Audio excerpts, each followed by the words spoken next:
to get in these debates as far as what's the gameplay there. But the more you can do that, the more you're suspending their disbelief that they are in this world. So when you do something crazy and have a death claw show up or these other things, you believe that as well. So we do obsess over the detail, and it goes back to our previous games and stuff, that I grew up on, like the Ultima games, and I can bake bread and do all of those things. So having it be a believable place is very important to us. Yeah. So it's been a while since a Fallout game. A little while, as we kept getting reminded Yes. by the fans. How has the technology changed in that time?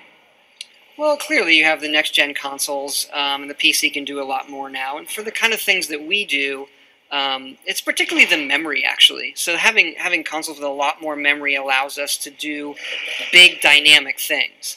And that's important to us. Yeah. Now, in terms of Fallout 4, it is Boston.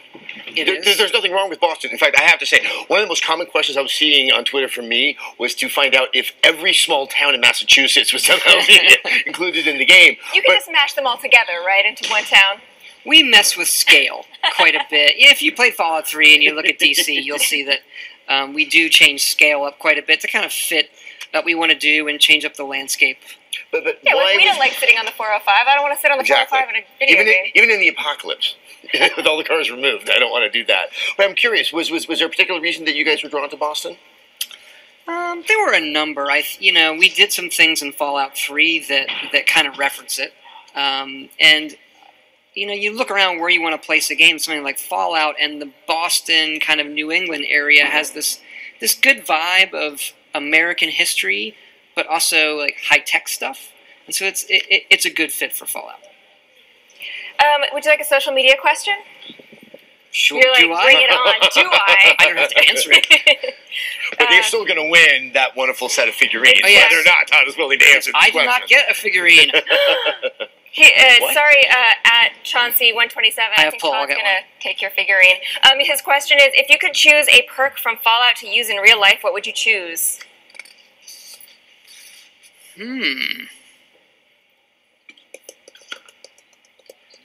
Mysterious stranger. Okay. You would? Yeah. No, I like that one. Yeah. Who's that guy? Buddy. He's my friend, mysterious stranger. I happen to like that perk in the game a lot too, so that's a good one. I'm saying I was going through all like the Fallout 4 perks in my head, and the ones I like I don't want to reveal yet. Yeah. No, not that one, not that one. So we do have a challenging 6 months ahead of you. We'll be talking about that stuff later. I mean, we intentionally don't cover it here, and it's even in 30 minutes. It's tricky to give people a perspective on everything we're doing because, believe it or not, there is more. I'm sure.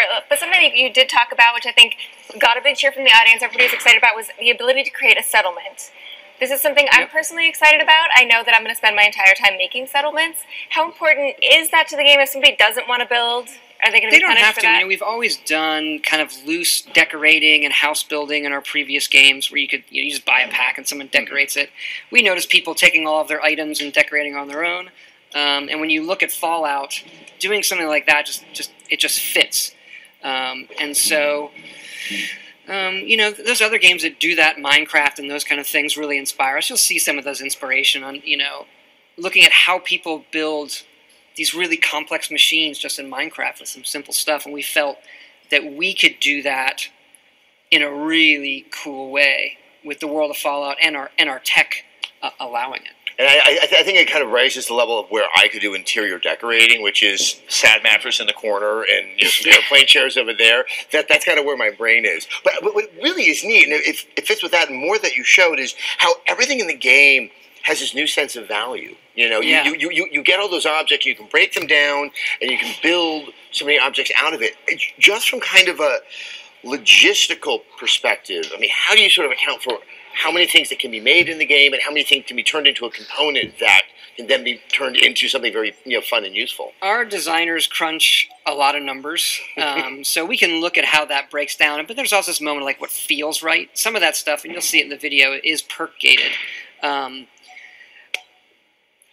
having all of those things have value actually has changed the gameplay in ways we didn't expect. Like usually in our games, people might collect that stuff, and it's all for selling. That's your main way of getting money. But now you realize, like when we're playing, if you find like a lamp that has good stuff, like don't sell the lamp. So you end up hoarding. You end up hoarding, but like it changes the balance of the game in a very interesting way, where you're not immediately, I'm going to take this and sell it, I'm going to take this and sell it, I'm going to take this and sell it, because you're looking at everything saying, I'm going to take this, do I want to sell it? It has a filament in it, and I need that for, what do I? And so it's got a nice tension just in the junk. Does that make sense? Do you think that as a player you'll start to develop kind of an interesting taxonomy? That's something that in our present day, that's a stupid lamp, but they were saying, oh, hold on, that's a lamp. I think if I get 4 more lamps, I can go on a lamp quest. Yeah, there are these. We do have it's referenced in 3, the Giddy Up Buttercup. It's like a play robotic horse. Yeah, and it has tons of screws, which are really important. So whenever you see a Giddy Up Buttercup, you're like, oh, jackpot for screws. I need screws to build this thing I want to build. So we're going to go back to another social media. This is from number 4, All Out. That's an awesome... It's a play on words and numbers all at the same time. That's an awesome Twitter handle. I like that. What things did Bethesda Game Studios learn from making Skyrim and Fallout 3 that they wanted to change and implement into Fallout 4? Because you guys are always in an iterative and ever-evolving process. Well, I wouldn't say we're taking a specific feature. One of the things that we do, particularly given the success of Skyrim, you get a lot more, we'll call it data, on how people experience an open game. And so we don't ever want to give that up. We'll sacrifice certain things to make it completely open. Whereas in other games, they'll be open, but you can be, if you're on a quest or something, they'll shut down other things. And in our game, you can be on every quest at once.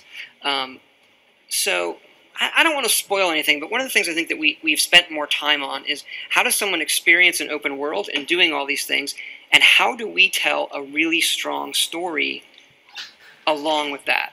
So that's been something that I think we've made a lot of good inroads on that we'll talk about later. Well, and the game is voiced. Your character is voiced. That is something that we've not seen in either Elder Scrolls or Fallout. Was that a tough decision to make? Yes and no. I mean, it's one of those things where if you look at stories being told really well in games, a lot of them have a voiced character. So it's like, if you weren't looking at what we did before, you would expect the character to be voiced. And our main kind of anxiety with doing a voiced character was finding the right voices. We have 2 great actors doing the male and the female, and they've been fabulous. And also how much time they had, because we didn't want that to hold back any of our writing. So each of them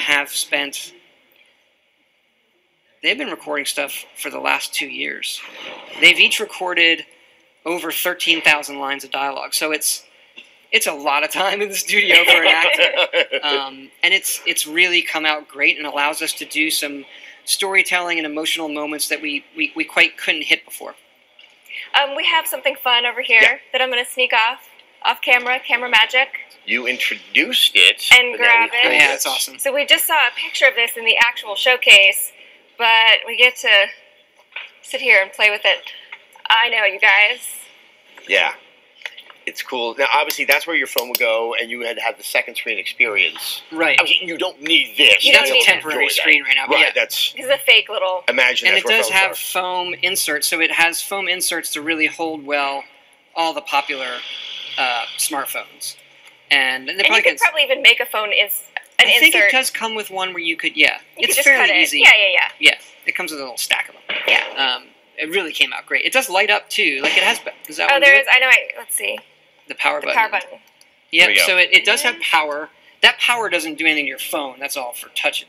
But it does, it lights up. It has a base, too, that's cool. So you can set it up. We wanted to make it really wearable. We know our fans like to, hey, you're going to wear it when you play the game. Yeah. The cosplay. So it has the straps inside. It doesn't, it's a very wearable smartwatch. No, it's the smarter watch. I think that's how I'm going to start regarding it. I definitely liked in the video how you heard the sound of the Pip-Boy booting up. I feel like that's the sort of that old hard drive sound that I feel like people aren't going to don't know what that is anymore. And so this comes on sale with the special edition. I think We're calling it the Pip-Boy edition. Yes. the Pip-Boy edition. That's going to go on sale for pre-orders in a few days. Is that correct? My understanding is it'll probably be up right away. You know, we wanted to hold back the announcement for tonight, so I don't know. It takes a little time for retail to prop everything. but we don't want to tell them because they always leak it. Yes, so, they do. You always see it on the Best Buy we'd rather website. have a little delay and when you can buy it than hear about it beforehand. But Shelter, that is available, I believe, right now.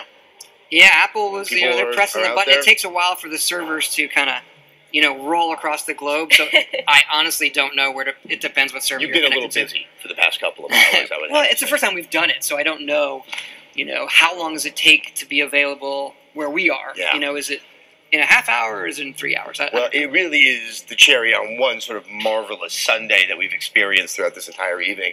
Todd, thank you so Thank you guys for much what? for I have to joining say, us. it is great seeing you two back doing this. It's I been have fun. really a lot of fond memories doing the show, and just having you be a part of this, it's awesome. Well, you know what? You're the guy we would do it for, so I Thank you. think it Thank all you. worked out Thank very, you. very well. All right, guys, that is it from the Bethesda E3 Showcase at the Dolby Theater. I want to thank everyone at home and on Twitch for joining us. Yes, thank you so much for joining us. Remember, if you need your Fallout fix, you can actually download Fallout Shelter from the App Store right now. And if you want to know all the news as it comes out, follow @BethBlog on Twitter to get more info on everything you saw here tonight.